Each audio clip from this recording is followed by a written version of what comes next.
down, Tony? There we are. I'm counting it down wrong. This is Navel Gazing, the Valley Indy podcast. It's like our, I don't know, 11th. 11 weeks we've been doing this. We launched it at the same time Team Tate was happening. So, God bless you, James Tate, wherever you are. So what are we talking about this week? Our intern is leaving. Today is his last day. He's going back to Canada, to the North Country, hunt buffalo or something. What are you doing? Eat pancakes with maple syrup. I'm going to be doing all of those things, but primarily going to be going to school. Do they now? From what I understand about Canada, it's all underground. You're in a tunnel all the time. Yeah. I mean, everybody's buried under snow. Okay. Probably no suntans. No. Nobody actually knows. Nobody breathes real air in that country. It's all conditioned through. Huh. Yeah. Nobody's ever actually been outside. It's okay. If anybody's still listening, this is Michael Lee Murphy, our Canadian intern. Signing off. So. So you're. You are our fourth intern. Yeah. Mm-hmm. And Jody seems to think that maybe you were our best intern. Thank you, Jody. Ever. Our other three interns were convicted felons. I hope they're not listening. I don't think anyone of them are listening. But what'd you think? What'd you think? What'd you like about this? What didn't you like? What surprised you? What thoughts? I like. I had a blast. I mean, I really liked the political scene here. I thought. Describe. What do you mean? Don't be giving away any of our secrets. There are characters in the Valley. The politicians are characters. Well, Tony is another character, but cartoon character. Tony has a samurai sword, so. All right. Well. So watch it. No, I mean there's. Are you gonna lose your train of thought again? I don't know what to say and what not to say. All right. Well, let's move on. Okay, what was your favorite assignment? Yeah. The second or third day I was here, a guy climbed up the billboard. This was the second week I was here. The rapture was supposed to happen, and it didn't. So this guy climbs up a billboard on Derby Avenue, and with a sign that says "I survived." And then the guy who owns the billboard gets involved and sends him an email, and there's this like pretty comical back and forth.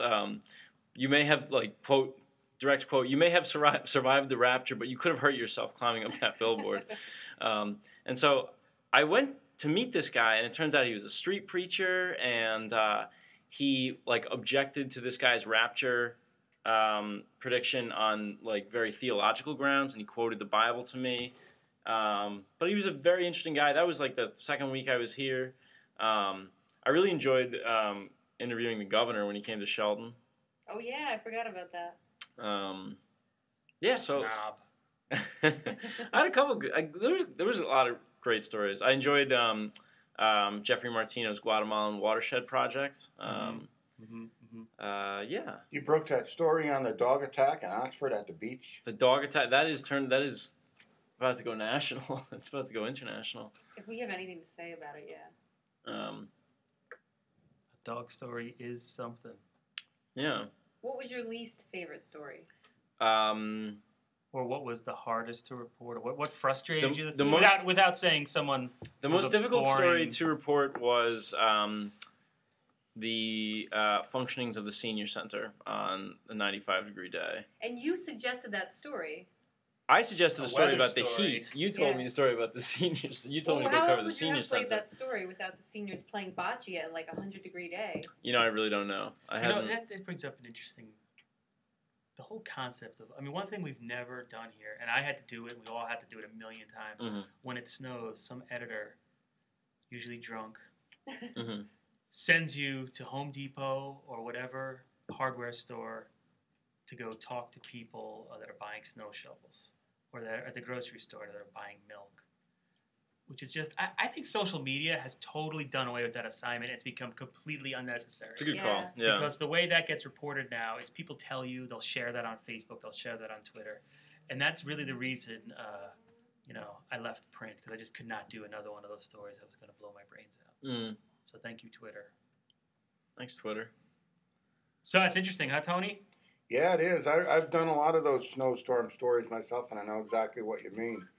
Get a story on snow shovels. Everyone buying snow shovels. Or the grocery store. And that's the, I mean, for Batteries. readers out Everyone there, buying salt for their driveway, there's nothing worse than a man on the street story for a reporter, because I mean, you do a couple of them. They're sort of exciting, and it's always great to talk to people. And sometimes you'll run into a character, and you'll get another story out of it, and it's good to see the public. But invariably, your time, you have an hour to do this, and 45 minutes, 7 people tell you to go to hell. Yeah. What are you trying to sell me? Right. It's just a miserable experience. Or they want to talk about something else, like the political Right. scene or whatever. Yeah. Or they have no idea. Or the news just broke. Hey, react to, the governor just grew a 3rd nipple. Well, what do you think?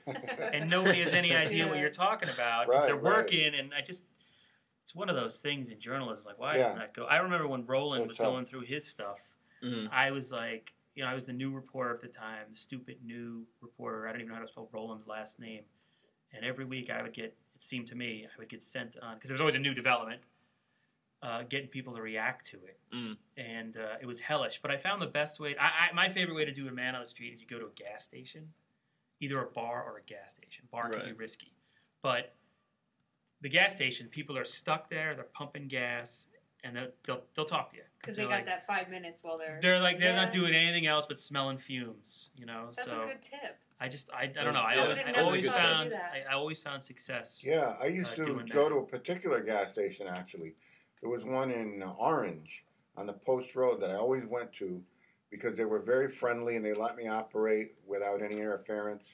And like you say, the people were more than willing to talk because it takes, at least 4 or 5 minutes to fill your tank. And I think the worst place to do a man on the street, at least in my experience, grocery store parking lot. And that's where they tell you to go. Because I'm a photographer. This guy, good guy, Mike Duffy. He's like, "We'll go to this grocery store," and invariably, ice cream is melting in the they're cart. melting. Or if you're a dude, you're a guy approaching a lady and a baby. I mean, they think you're a stalker or going to kill them or carjack them. Mm-hmm. Right. You're whatever. It's the worst spot, and that's where an editor will tell you to go. Every time. Yeah, they insist. Yeah, when you go to a grocery store. I actually love doing the man on the street. And I think I did it to one of our past interns. You did that to Vanessa, yeah.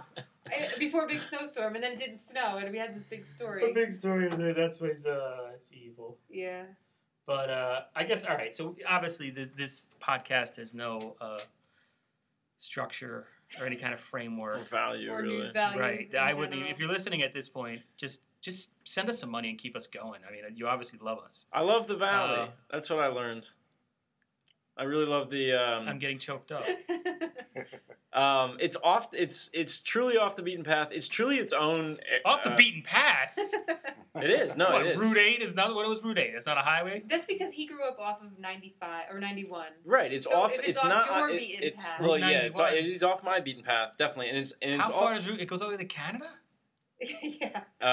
It's not on either one of the main interstates or the 3 interstates in the state. So. But it's in between them. Right. And it's a connection between them. Yeah, but so it's people you driving your time here by insulting. All 3 of us live here, pal. I was getting ready to go on a big soliloquy about how it has its own identity and how I realized Take off, you hoser. I went driving around the Valley today looking for signs for this. Literally signs. Signs, yeah, for this photo project we're doing, which should be up on the website soon. And everything in the Valley calls itself the Valley this, the Valley that, the Valley. It's the Valley. Exactly, and that doesn't go on in a lot of other places. It definitely is a place. Yeah, that's a good point. Thanks for saving its identity as right. Like in my area is the. I don't mean to cut you off, but we only have like 10 seconds left. My last question: out of the 3 of us, who had the greatest influence on you?